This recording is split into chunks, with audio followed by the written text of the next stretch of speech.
Muy buenas, colegas. En primer lugar, mi agradecimiento nuevamente a los laboratorios de Eurofarma y no me dirigiré a ustedes por qué tratar en forma muy agresiva a la diabetes. Recordar que la diabetes no solamente es azúcar en sangre, son una serie de efectos porque es una enfermedad metabólica cardiovascular. Recordar que del 50 al 70% de los pacientes con diabetes fallece por problemas cardiovasculares y el 10 al 20% por enfermedad renal. Qué pena decirles, pero cada 6 segundos fallece un diabético tipo 2. Y vean ustedes que el 37% de los pacientes con diabetes tipo 2 está muy mal controlado. Entonces, esto nos lleva a nosotros a tomar las cosas en otro punto, ¿no? Vean ustedes que los diferentes estudios que se han hecho en el mundo, allá por los años 80, el famoso estudio que ustedes conocen, la UKPDS, el estudio SCORE, en fin, diferentes otros estudios, pero sobre todo el estudio de la UKPDS que se hizo en Inglaterra. Se vio que la reducción, vean ustedes, del 1% de la hemoglobina glicosilada reduce las muertes relacionadas con diabetes en un 37%, las complicaciones microvasculares, o sea, a nivel renal y a nivel ocular, y el 14% de infarto de miocardio. ¿Qué importancia es tener una buena hemoglobina glicosilada? Recordar que la diabetes es un problema que puede deberse a fallas en el receptor o conlleva con el tiempo a que ese páncreas se agote la producción de insulina. Al comienzo el paciente sí tiene buena producción de insulina, pero está secretando en los diabéticos tipo 2 mucha cantidad de insulina. Pero llega un momento en que se deteriora la célula beta, y no solo la beta, sino las células alfa, es decir, el glucagón. Por estos fármacos que están llegando a nuestro medio incretinas y con el nuevo fármaco que vamos a tener a través de Eurofarma, vamos a ayudar muchísimo a nuestros pacientes. Recordar que las incretinas disminuyen su efecto por la DDP4 y la glucosa, al tener disminución del número de receptores, no puede ser incorporada al músculo y al adipocito, produciendo, como les digo, mayor producción de glucosa, tanto a nivel hepático y mayor secreción de glucagón.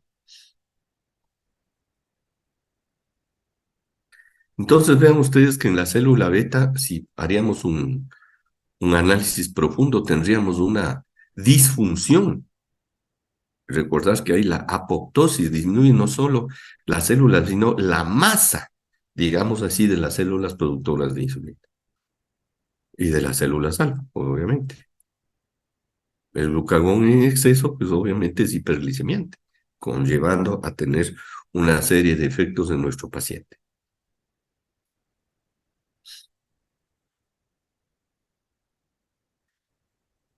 El metabolismo de la GLP-1 y el GIP es muy corto, como les decía, es inactivado por esta enzima de DP4 y GIP se produce una degradación rápida. Por lo tanto, limita en los pacientes diabéticos el efecto de las incretinas para mantener de esta manera la homeostasis de la glucosa. Les decía, colegas, que las incretinas son responsables del 80% de la secreción de insulina, pero si se están bloqueadas por la DDP4, pues entonces este efecto incretino no se da. Entonces, la DDP4 es inactiva, cambia ciertos aminoácidos en la porción N-terminal de las hormonas incretinas, tanto GLP-1 y GIP, inactivando en el 50% de la GLP-1 en un minuto hace esta enzima y el 50% en GIP en 7 minutos. Entonces, vean ustedes que esta enzima DDP4, desgraciadamente, frena la producción de incretinas GLP-1 y GIP. Estas incretinas, como les decía, están ubicadas en el duodeno y en el IE1. Se ve cuando nosotros ingerimos alimentación. ¿cierto? Tanto es una hormona pro-glucagón G ubicadas en las células de L, tanto del ilion y del colon. Entonces, la ingesta oral de alimentación hace que se secreten las hormonas incretinas y es destruida por la dipeptidasa DDP4.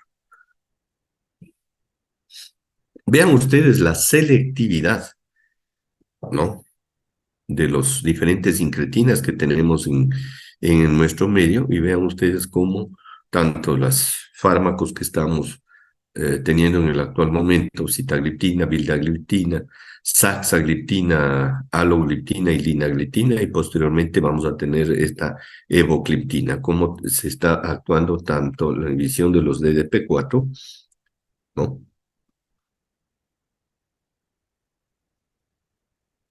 como les decía, al nivel de los DDP4, y también tiene, recordar que la selección de la inhibición de la DP4 tiene una selectividad de la unión de DP4 frente a otras enzimas. Es decir, tenemos esta hormona, esta dipeptidasa, que es una glucoproteína, tiene aminoácidos transmembrana, conocidos también como adenosina desaminasa o CD26. Son varios los sustratos de la DDP4, ¿no?, que incluyen péptidos que contienen prolina, alanina, tales como factores de crecimiento, o quimioquinas, neuropéptidos, etcétera, y varios péptidos vasoactivos. La inhibición de la enzima DDP4 también modula la actividad de varios factores cardiovasculares, neuropéptidos y células estromales derivadas del factor IGF-1. Por su afinidad para una amplia gama de sustratos, la DDP4 no es específica para GLP-1. Por lo tanto, tiene potencial para medir una amplia gama de efectos, que pueden ser efectos pleiotrópicos, es decir, tanto positivos como negativos, independientes del GLP-1.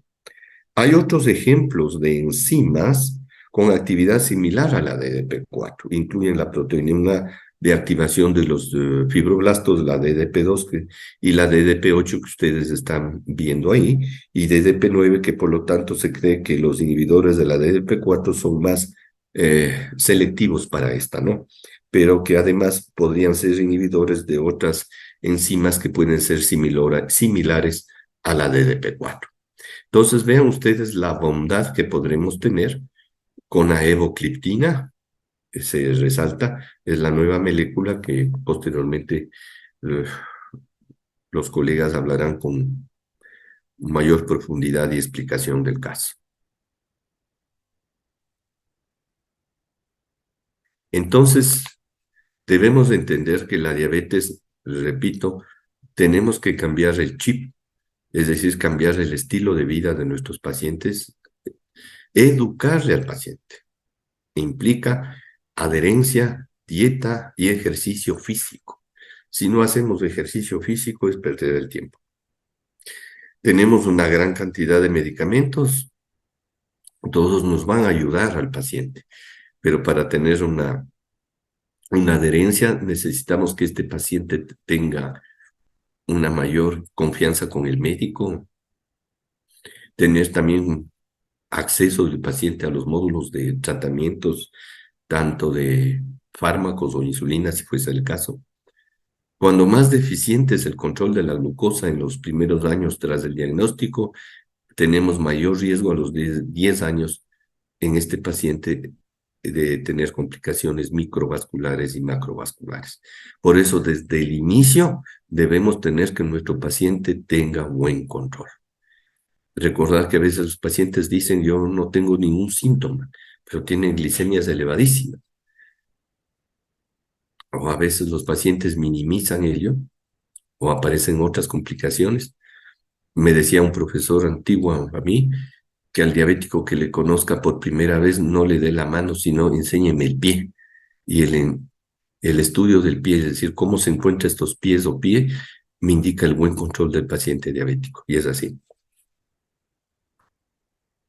Entonces, tenemos que considerar que esta progresión de la enfermedad puede comenzar con dieta, ejercicio, la monoterapia, la combinación oral o tratamiento combinado, la combinación oral con insulina o solo o utilizar insulina. Las guías oficiales recomiendan un enfoque tradicional, escalonado, que facilita, que de alguna manera en algún momento facilitaba esta inercia que les decía médica o clínica, relegando la opción de una terapia combinada, que solamente pues en aquellos pacientes con hemoglobina glicosilada alta.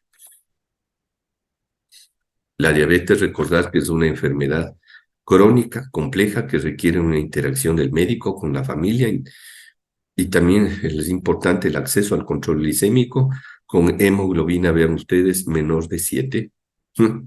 ¿Cuántos lo logran eso? Tener la tensión arterial en esos parámetros, 130/80, el LDL colesterol menos de 100, el control cardiovascular con menos de 70, que sería muy bueno, protección de los eventos cardiovasculares y la protección renal. Entonces, el evaluar la calidad de la atención médica nuestra implicará el buen juicio del médico, la calidad de atención, las preferencias individuales, las comorbilidades y sobre todo medicina basada en evidencias. Eso es lo importante y que comprenda el paciente que si no se logra una adherencia, pues puede ser fatal. Muchas gracias por su atención. Eurofarma. Tu vida mueve la nuestra.